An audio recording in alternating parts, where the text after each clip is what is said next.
அன்பும் பண்பும் பாசமும் நேசமும் நிறைந்த நட்புகளுக்கும் உறவுகளுக்கும் என் இனிய காலை வணக்கம்.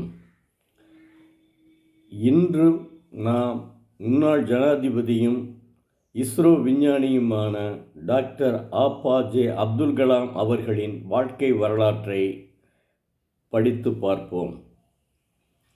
அக்னி வெற்றியில் தமது கனவு மெய்ப்பட்டதைக் கண்டு மகிழ்ந்தார் ஜனாதிபதி ஆர். வெங்கட்ராமன்.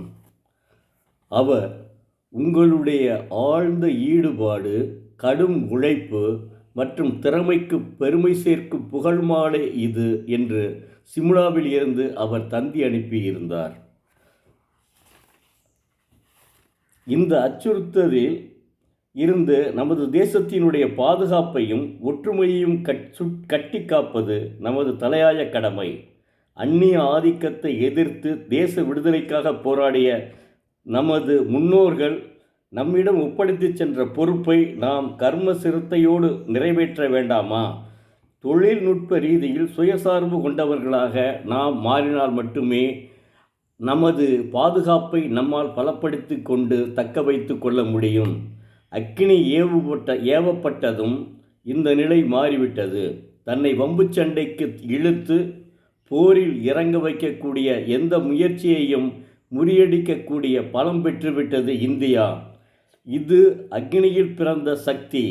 IGMDRP ஆரம்பிக்கப்பட்டு 5 வருடங்கள் பூர்த்தியடைந்ததை குறிக்கும் அடையாள சின்னமாக அக்னி விண்பயணம் அமைந்துவிட்டது. இப்போது மிக முக்கியமான மறுநுழைவு பொறியியல் தொழில்நுட்பத்தில் நமது ஆற்றலை IGMPD நிரூபித்துவிட்டது. மும்பையில் உள்ள மகாராஷ்டிரா விஞ்ஞான academy, Maharashtra academy of science Jawaharlal Nehru நடை உரையாற்றுவதற்காக 1989 செப்டம்பரில் டாக்டர் அப்துல் கலாம் அவர்கள் அழைத்திருந்தார்கள். இந்த வாய்ப்பை பயன்படுத்தி கொண்டு அங்கிருந்த இளம் விஞ்ஞானிகளிடம் வானிலிருந்து வானில் ஏவப்படும் ஏர் டு ஏர் ஆஸ்திரா ஏவுகணையை நம் நாட்டிலே தயாரிப்பதற்கான அவருடைய திட்டங்களை பகிர்ந்து கொண்டார். இந்தியாவிலே இலகுரவ போர் விமானம் தயாரிக்கும் திட்டத்துடன் சேர்ந்து அஸ்திரா உருவாக்கப்படும் என்றார்.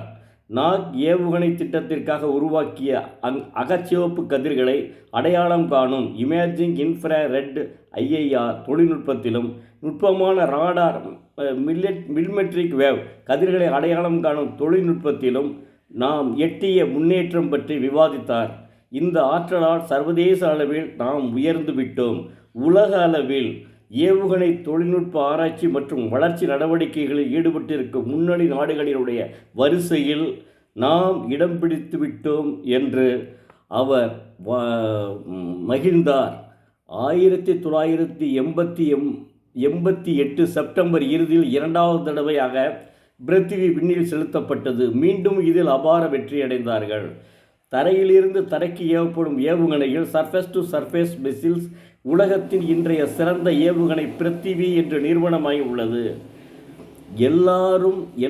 எல்லாரும் இந்திய குடிமக்கள்.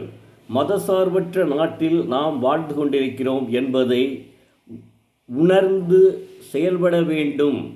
இந்திய நாட்டினுடைய கடைக்கோடியிலே பிறந்த ஒரு இஸ்லாமிய மதத்தை சார்ந்த ஒரு விஞ்ஞானி இந்த நாட்டினுடைய விண்பயணத்தினுடைய வெற்றியை உலக நாடுகளுக்கு வியப்படைய செய்து விட்டார்.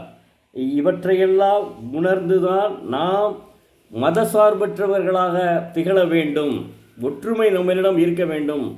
இந்து, முஸ்லீம், கிறிஸ்டின் என்ற வேறுபாடு இருக்கவே கூடாது. நன்றி, வணக்கம். தினந்தோறும் ஒரு திருக்குறளை படியுங்கள். அதன்படி தங்களுடைய வாழ்க்கையில் கடைப்பிடிங்கள். நிச்சயமாக நாம் முன்னேற வாய்ப்பு உண்டு. நன்றி.